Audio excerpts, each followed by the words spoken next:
देख सकते हैं कि किस तरीके से यहाँ पर तैयारी शुरू कर दी गई है। हालांकि कब्रिस्तान के अंदर जाने की अनुमति अभी किसी को नहीं है, पर यहाँ पर तैयारी शुरू हो गई है। और सामने जो आप तस्वीर देख रहे हैं, यहाँ पर सफाई हो रही है, वहीं पर मुख्तार अंसारी की जो है सुपुर्द खाक करने की तैयारी की गई है।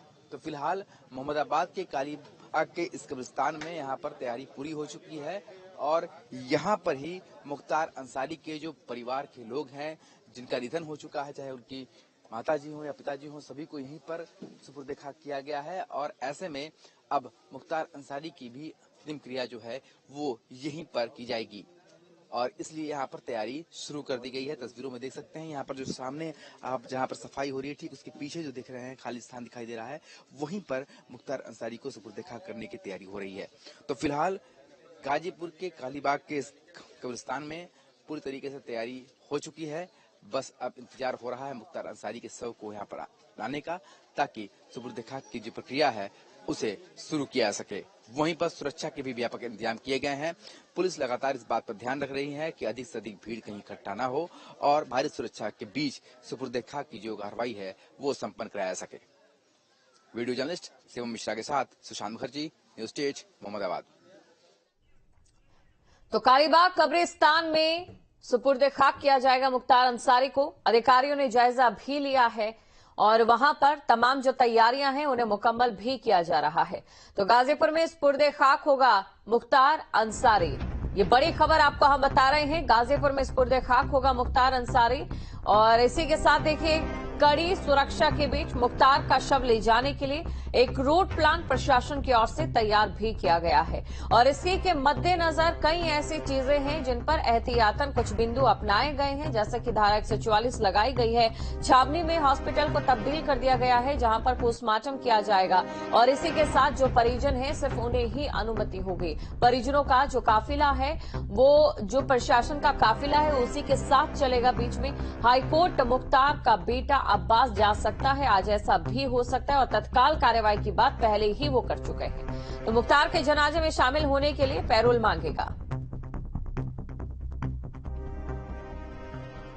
और खबर पर अधिक जानकारी के साथ संवाददाता श्याम तिवारी हमारे साथ जुड़ चुके हैं। श्याम, इस समय अगर हम बात करें जहां पर उन्हें सुपुर्द खाक किया जाएगा, तैयारी वहां पर जारी है। वहीं दूसरी तरफ जहां हॉस्पिटल जहां पर पोस्टमार्टम किया जाएगा उसे छावनी में तब्दील कर दिया गया। तो पैरोल भी यहां पर उनके बेटे की ओर से मांगी जाएगी। तस्वीरें क्या कुछ कह रही हैं, क्या कुछ चीजें और निकलकर सामने आ रही है?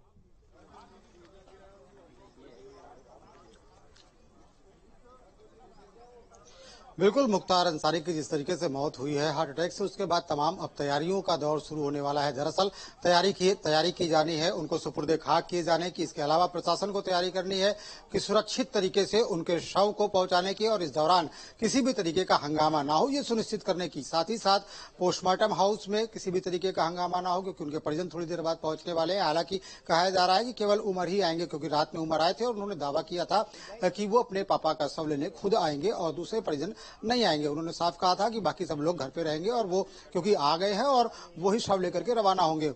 साथ ही साथ प्रशासन की तैयारियां अपनी तरफ से मुकम्मल है और उनके साथ एक काफिले को रवाना किया जाएगा। पुलिसकर्मियों की भारी संख्या रहेगी उसके साथ में, और जो रूट निर्धारित किया जाएगा वहां पर यह सुनिश्चित किया जाएगा कि उस रूट पे कहीं पर भी जाम की स्थिति पैदा ना हो। इसको तमाम जिले जो पड़ेंगे उसके जो कप्तान है वो सुनिश्चित करेंगे कि वहां पर जाम की स्थिति ना हो। हम तस्वीरों के माध्यम से भी दिखाना चाहेंगे कि किस तरीके से लगातार जो पोस्टमार्टम हाउस है उसके बाहर पुलिस बल की तैनाती है, साथ ही साथ एसएसबी की तैनाती है, जिससे कोई भी जो नुकसान है वो ना हो सके, कोई हंगामा ना हो सके और कोई उपद्रव ना हो सके। क्योंकि कहा जाता है जब मुख्तार अंसारी किसी जेल में रहते थे तो उसके आसपास उनके तमाम गुर्गे भी मकान किराए पे लेकर के रहने लगते थे और वो ये देखा करते थे कि किसी भी तरीके से मुख्तार को कोई नुकसान ना हो पाए, और वो तमाम मुख्तार की व्यवस्थाएं कर दिया करते थे। ऐसे में बांदा में भी कहा जा रहा है कि मुख्तार के दर्जनों गुर्गे यहाँ पर मौजूद है और क्योंकि मुख्तार की मौत